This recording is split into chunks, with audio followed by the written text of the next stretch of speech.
Assalamualaikum warahmatullahi wabarakatuh. Saya Anggita Wahidini Putri dengan NPM 22351084 dari kelas 5C. Di sini saya buat video untuk pertemuan ketiga dari tugas JavaScript Advanced.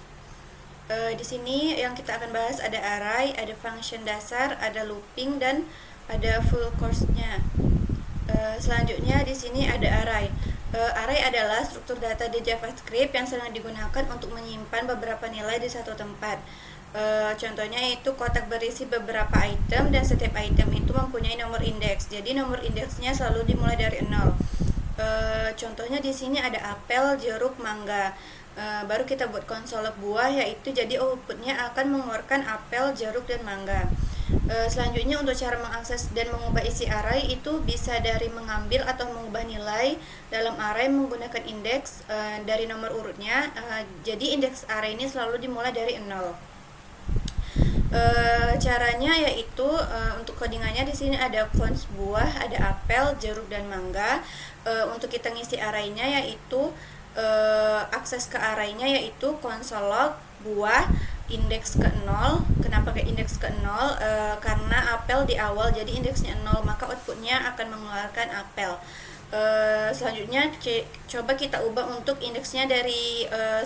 Jadi karena indeks 1 dari array adalah pisang, maka buah 1 sama dengan pisang. Jadi konsolok buah outputnya apel, pisang, mangga. Selanjutnya yaitu mencari nilai di array dengan includes dan index of. Jadi di sini indeks includes ini digunakan untuk memeriksa apakah suatu nilai ada di dalam array. Contohnya ada cons angka 1, 2, 3, konsolok angka includes 2, outputnya true. Apakah di dalam angka tadi terdapat angka 2?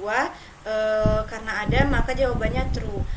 Jika kita membuat di sini kita mengubah includes-nya jadi 5, jawabannya akan false karena di dalam variabel angka tidak terdapat 5.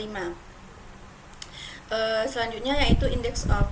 Index of ini digunakan untuk mencari posisi indeks nilai dalam array.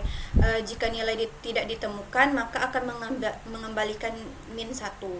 Di sini contohnya ada cons angka 1, 2, 3.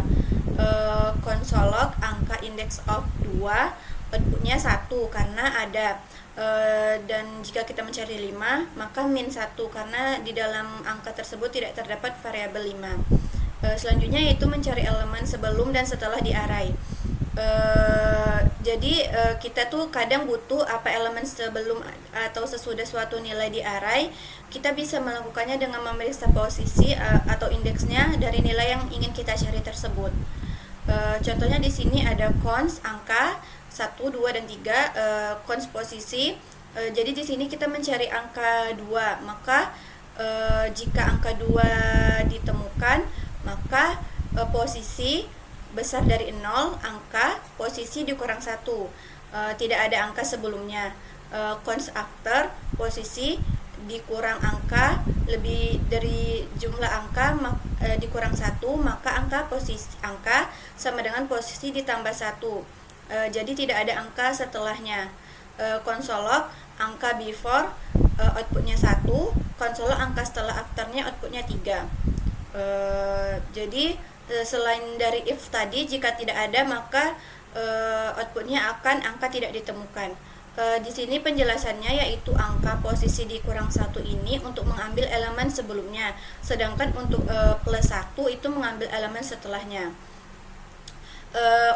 Operator ternary atau titik 2 itu digunakan untuk memastikan kita bisa mengakses indeks di luar batas.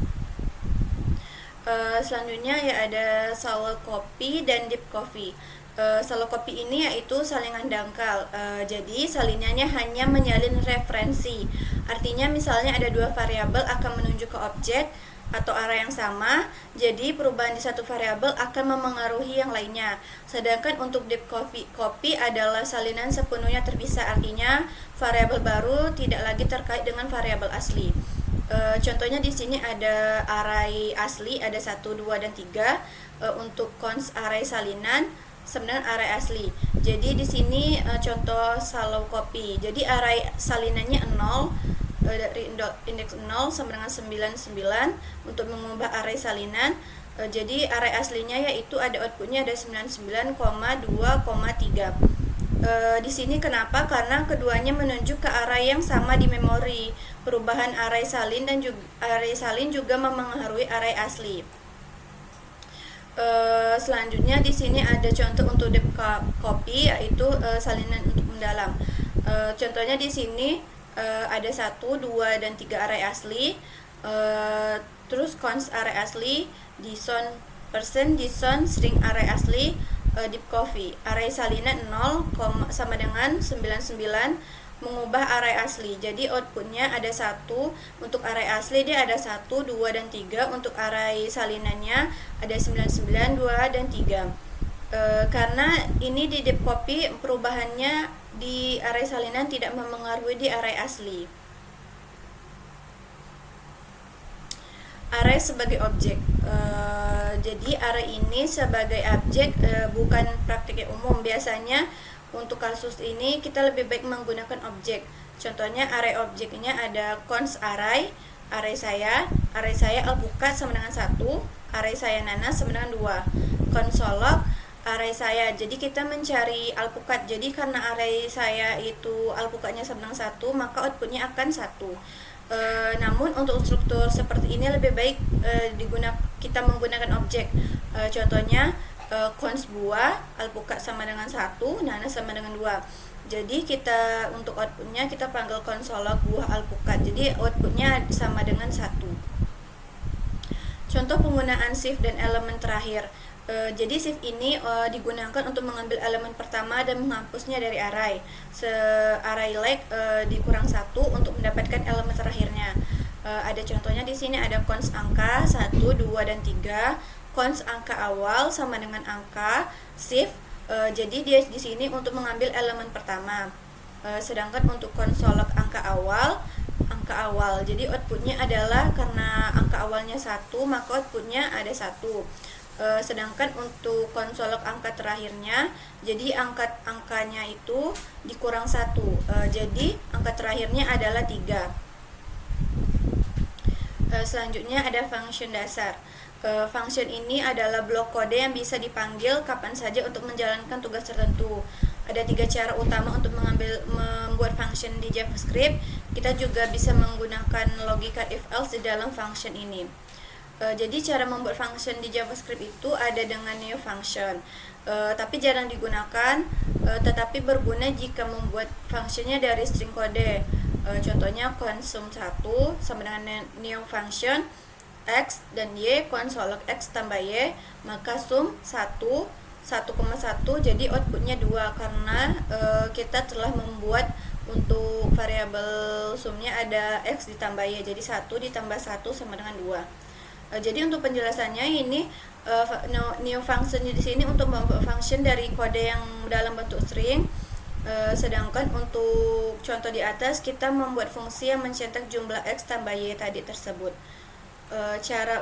Contohnya ada untuk function declaration ada sum 2 x ditambah y, consolog x ditambah y. Jadi sum 2,2, jadi 2 ditambah 2, jadi outputnya 4. Jadi function di sini menerima 2 angka sebagai parameter dan mencetak hasil penjumlahannya. Di sini ada function dengan arrow function. Jadi arrow function ini adalah cara lebih ringkas untuk menulis function. Contohnya itu ada consum 3. Di sini kita buat untuk sum 3 ada x, y. Jadi kita buat consolognya untuk x tambah y. Jadi karena di sini 3, jadi x dan y juga bernilai 3, jadi 3 ditambah 3, jadi outputnya akan 6. Untuk penjelasannya, arrow function ini menggunakan kata ganti seperti kata kunci function. Arrow function juga sangat populer untuk kode yang lebih sederhana. Selanjutnya ada if else di dalam function. Function itu bisa digunakan untuk kondisi. Contohnya if else untuk mengambil keputusan berdasarkan parameter. Contohnya di sini ada codingan function sum with condition, ada x dan y, ada variabel x dan y. Jadi jika x ditambah y sama dengan 4, maka outputnya hasilnya 4. Jika tidak, hasilnya bukan 4. Sum with condition ada kita buat 2 ditambah 2 sama dengan 4. Sedangkan untuk variabel x dan y-nya kita isi dengan 3, maka outputnya adalah hasilnya bukan 4 karena 3 tambah 3 itu sama dengan 6. Jadi di sini x ditambah y maka 4, maka mencetak hasil 4. Jika tidak, dia akan mencetak hasilnya bukan 4 selain dari hasil dari 4 tadi tersebut. Selanjutnya yaitu ada function random dengan if else. Function random di sini ada contoh codingannya, ada const random node, math random dikali 1000. Jadi di sini kita buat untuk bilangan acak antara 0 sampai 99.000. Untuk konsolognya di sini kita buat untuk angka acak sama dengan random num. Jadi jika random numnya lebih kecil dari 500, maka outputnya akan keluar angka kurang dari 500. Sedangkan untuk outputnya lebih dari 500, maka angka lebih atau sama dengan 500. Jadi contohnya di sini ada math random ya kan. Math random ini untuk menghasilkan angka acak antara 0 dan 1. Sedangkan dikalikan dengan 1000 untuk mendapatkan angka antara 0 sampai 99.000. Jadi di sini juga kita menggunakan tanda tak terhingga di sini untuk digunakan untuk membulatkan angka ke bawah. Jika angka acak kurang dari 500, maka dia outputnya mencetak pesan tertentu. Jika tidak juga akan mencetak pesan yang lainnya. Selanjutnya ada looping. Looping dan iterasi di JavaScript itu digunakan untuk menjalankan kode secara berulang hingga kondisi tertentu terpenuhi. Dalam JavaScript ini terdapat jenis loop, ada for, while, do while, dan metode khusus untuk array, ada for of, for each, dan map. Jadi di sini untuk contohnya ada for loop dan struktur dan cara kerjanya yaitu untuk for ada inisialisasi, ada kondisi, ada increment atau decrement. Jadi inisialisasi ini untuk mendefinisikan variabel awal, contohnya let i sama dengan 0. Sedangkan untuk kondisi itu selama kondisi bernilai true maka loop akan terus berjalan. Sedangkan untuk increment dan decrement di sini untuk mengatur perubahan nilai variabel setiap operasi. Contohnya ada i++ atau i-. Jadi di sini ada contohnya. Logic error dalam for loop itu ada for let z sama dengan 1, z dikurang kecil sama dengan 5, jadi z akan berkurang, konsolog data ke z. Jadi di sini untuk errornya ini z min menyebabkan nilai z berkurang terus, sedangkan loop tak berakhir, jadi dia akan berkondisi infinite loop. Kalau untuk perubahannya di sini kita bisa ubah ke increment jika ingin loop maju. Jadi contohnya itu ada let z sama dengan 1, z jika kurang dari sama dengan 5 maka z akan terus bertambah. Jadi dia akan outputnya datanya akan ke z. Contohnya di sini ada loop dengan kondisi khusus, itu ada for let z sama dengan 5, z besar dari sama dengan 1 maka z akan berkurang. Sini kita masukkan kondisi, jika z kurang sama dengan 2 sama dengan 0, jika z adalah ganjil maka dia akan mengoutputkan data ke. Contohnya di sini ada z mengecek apakah z adalah angka ganjil. Contohnya ada while loop juga, let x sama dengan 1, terus ada while x jika kurang sama dengan 10 maka x tidak sama dengan 2. Jika x adalah ganjil maka dia akan masuk ke data ke x. Jadi di sini loop berjalan selama kondisinya itu x-nya kurang sama dengan 10 benar. Jadi angka ganjil akan dicetak untuk setiap iterasinya. Di sini ada untuk contoh dari codingan do while loop sama looping array dengan for each dan for of. Untuk penjelasannya const pacar saya sama dengan Gita Putri. Terus untuk for let pacar of pacar saya, konsolog dia bakal masuk ke variabel pacar. Jadi di sini for of ini digunakan untuk mengakses elemen langsung ke dalam array. Jadi untuk for each untuk array ada di sini tuh digunakan untuk metode khusus array untuk iterasi. Jadi indeksnya dimulai dari 0 sehingga kita tambahkan 1 untuk penomoran. Selanjutnya itu menggunakan map untuk looping dan transformasi array. Di sini saya ada contohnya, pacar saya titik map pacar, koma indeks, console log indeks ditambah 1, maka dia akan masuk ke dalam variabel pacar. Map ini tuh digunakan untuk membuat array baru dengan hasil transformasi mirip dengan for each, tapi hasilnya bisa disimpan. Untuk lebih jelasnya di sini ada for loop. Jadi for loop ini digunakan dengan inisialisasi, kondisi, dan increment atau dekremen. Sedangkan untuk while dan do while loop ini digunakan untuk kondisi selama terpenuhi atau jalankan satu kali untuk do while. Sedangkan untuk map di sini yaitu metode untuk mengubah elemen dengan membuat array baru. Kalau untuk for of di sini loopnya untuk mengambil elemen langsung dari array. Sedangkan untuk for each itu digunakan untuk metode untuk iterasi setiap elemen di array. Selanjutnya ada synchronous phase asynchronous. Jadi di sini ada synchronous. Jadi sinkronus ini mengeksekusi kode dilakukan secara berurutan, jadi satu persatu. Jadi setiap pernyataannya harus selesai dieksekusi sebelum pernyataannya dimulai. Pernyataan berikutnya itu dimulai.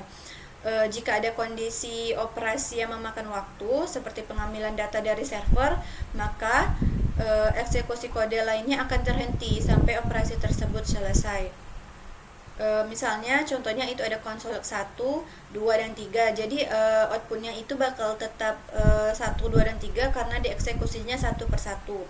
Sedangkan untuk asinkronus yaitu kodenya dapat berjalan secara paralel. Operasi yang memakan waktu untuk operasi yang memakan waktu seperti set timeout atau pengambilan data tidak menghalangi untuk eksekusi kode yang lainnya, sehingga memungkinkan aplikasi tetap responsif selama menunggu hasil dari operasi yang memakan waktu. Jadi di sini juga menggunakan set timeout untuk menunda eksekusi. Contohnya di sini ada konsol 1, set timeout konsol 2 3000. Jadi di sini dia akan menunggu selama 3 detik untuk konsol 3. Jadi outputnya ada 1 dan 3. Kemudian 2 selama 3 detik. Jadi dia akan menjalankan dulu yang kode yang tidak ada di set timeout-nya untuk konsol yang tadi kita buat codingan. Selanjutnya di sini ada callbacks. Jadi di sini nih digunakan untuk dipanggil setelah selesai melakukan operasi asynchronous. Jadi di sini ada function login, ada username, callback. Di sini tuh digunakan untuk simulasi proses login. Jadi set timeout const token 1 2 3 4 5. Jadi di const token ini tuh untuk kita memberikan token simulasi kepada user, dan callback di sini dia akan memanggil callback dengan token yang telah kita berikan dan kita beri waktu selama 2 detik. Jadi di sini login, user tadi login menggunakan token. Jadi konsoleknya akan mengeluarkan token. Jadi outputnya nanti ada login in with token. Jadi tokennya akan keluar selama 2 detik tadi yang telah kita atur waktunya, dan akan mengeluarkan output 1 2 3 4 dan 5. Selanjutnya di sini ada promise.